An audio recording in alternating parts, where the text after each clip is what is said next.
550 million. That's a little more than $500 million. That's the number we are staring at when we talk about the youth of India. That's people below the age of 25. All of them need a job, will join the workforce in the coming years.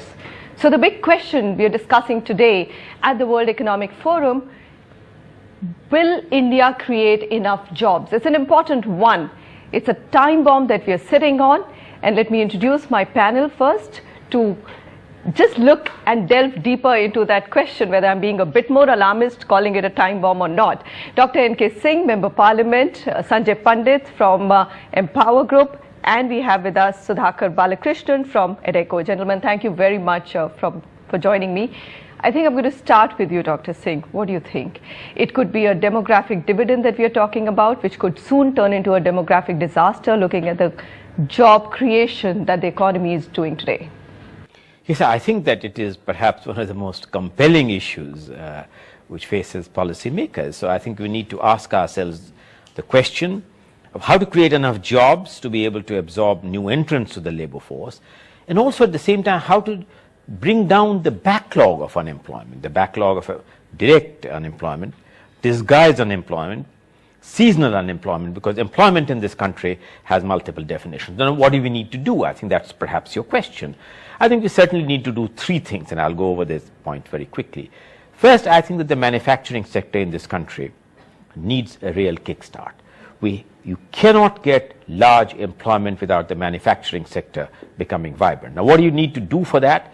We need to certainly, India has the irony of that the percentage of agriculture to GDP has come down now to just about 10-11%. But the percentage of people who are still gaining livelihood from agriculture is close to about 65%. So you need to find livelihood patterns outside agriculture. This requires problems of urbanization, but more than that, it requires creation of manufacturing hubs which will enable low, medium, intensive skills to be utilized for gainful employment to the large number of people who are entering the labor force. For that to happen, and that's the second point, we need a definite change in the labor regime, in the labor laws, and the way in which you are fostering the growth of the manufacturing sector. And third, we need to seek a better congruence between the services sector, the manufacturing sector, and the primary sector.